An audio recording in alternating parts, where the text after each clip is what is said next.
Hello friends, namaste, welcome or welcome back to the channel Pinky's Creative World. I'm good and I hope you all are doing great. कल की video में मैंने आपके साथ छठ घाट पे जाने की सारी तैयारी की वीडियो शेयर करी। सो फ्रेंड, अभी हम छठ घाट के लिए छत पे आ चुके हैं। इस तरीके से हमने पूरी अरेंजमेंट की है और ये पानी भर के रखा है। इसमें ही मम्मी स्नान करेंगी और फिर यहीं से अर्घ देंगी। सो शाम के समय सबसे पहले जब मम्मी पूजा के लिए आई हैं तो उन्होंने सबसे पहले गौरी, गणेश और शिव जी की यहाँ पे मिट्टी से मूर्ति बनाई है, आपने जैसे देखा अभी वीडियो में। फिर इनकी विधिवत पूजा की है और अब स्नान के बाद फिर इसी तरीके से गीले वस्त्र में ही अर्घ दी जाती है। सो पहले मैं मम्मी के हाथ पे पिठार और सिंदूर लगाऊंगी और फिर ये जो नारियल है, नारियल पान ये हाथ में लेके और मम्मी थोड़ी देर तक के लिए इसे ठाढ़ी देना बोलते हैं। जब तक सूर्य भगवान जी हैं तब तक मम्मी इसी तरीके से खड़े रहेंगी और भगवान जी को अर्घ देंगी। और जब डूबने लगेंगे भगवान जी तो फिर सारी जो सूप वगैरह है उससे अर्घ दी जाएगी।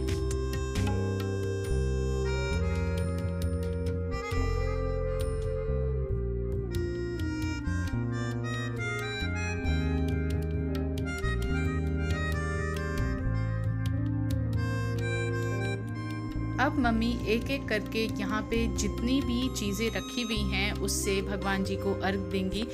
ये जो केला का पूरा घौद है ये बहुत भारी है, इसीलिए हेल्प करा रहे हैं क्योंकि ये काफ़ी हेवी होता है, अकेले अर्घ देना पॉसिबल नहीं हो पाएगा। इसके बाद जितने भी सूप हैं, घड़ा है, इन सभी से भी अर्घ दी जाएगी। और जब मम्मी भगवान जी को अर्घ देती हैं तो जितने भी लोग रहते हैं वो लोटे से दूध डाल के या फिर गंगाजल डाल के जल अर्पित करते हैं। ये भी एक तरीके से गेस्चर है भगवान जी को जल अर्पित करने का। सो इसी तरीके से जितने भी लोग हैं, जब तक मम्मी अर्घ देती रहेंगी सब लोग जल के थ्रू, दूध के थ्रू भगवान जी को अर्घ देते रहेंगे।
शाम की जो अर्घ है वो हो चुकी है और अभी ऊपर से जो दौरा है वो लेकर के पतिदेव नीचे आएंगे।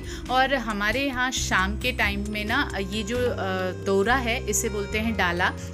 डाला जगाया जाता है, मीन्स जब संध्या बाती की टाइम होती है उस समय संध्या बाती करने के बाद और इन सभी चीज़ों पे फिर से धूप दीप दिखा के और कैंडल, दिया ये सब जला करके और फिर गाना गाते हैं। जो छठ पूजा की जो पारंपरिक गीत है, लोकगीत, वो सब गाते हैं। और जो बच्चे होते हैं वो इस तरीके से फूलझड़ी हो गई, पटाखे वगैरह है वो सब फोड़ते हैं। काफ़ी अच्छा लगता है ये दिन के समय जब हम भगवान जी को अर्घ देंगे। अर्ली मॉर्निंग में भी, उस समय भी ऐसा होता है और शाम के टाइम में स्पेशली डाला जगाना बहुत अच्छा लगता है। जब हम गाँव जाते हैं पूरे आंगन में सारे लोग अपनी अपनी जो ये डाला है ये ला के रखते हैं और फिर सब लोग गीत गाते हैं, बहुत ही अच्छा लगता है। अभी मम्मी संध्या की दिया बाती कर रही हैं तो मैं यहाँ पे डाले पे जितनी भी चीज़ें हैं उन सब पे कैंडल और दिए ये सब लगा देती हूँ। फिर मम्मी आएंगी, फिर हम सब यहाँ पे बैठ के डाला जगाएंगे। कुछ इस तरीके से हमारे यहाँ शाम के टाइम, संध्या अर्घ के टाइम अर्घ देने के बाद की जाती है। और शाम के समय में जब हम डाला जगाते हैं तो उसी समय कोसी भरी जाती है। आपने देखी होगी वीडियो में वो 5-6 जो मिट्टी के छोटे छोटे से पात्र है ना, उसमें ही ठेकुआ और सेब वगैरह डालते हैं और उसी को कोसी भरना कहते हैं। तो मैंने वो भी वहाँ पे किया है। और कुछ इसी तरीके से संध्या अर्घ हमने अपनी जो है वो अच्छे से विधिवत संपन्न की। जो सुबह वाली जो उषा अर्घ है उसकी वीडियो भी मैं एडिट कर रही हूँ और जल्द ही आपके साथ शेयर कर दूँगी। आई रियली होप कि छठ पूजा की जो ये सीरीज़ है वो आपको पसंद आ रही होगी। अगर वीडियो पसंद आ रही हो then please support me and like this video and also subscribe to Pinky's creative world. Thank you so much for watching.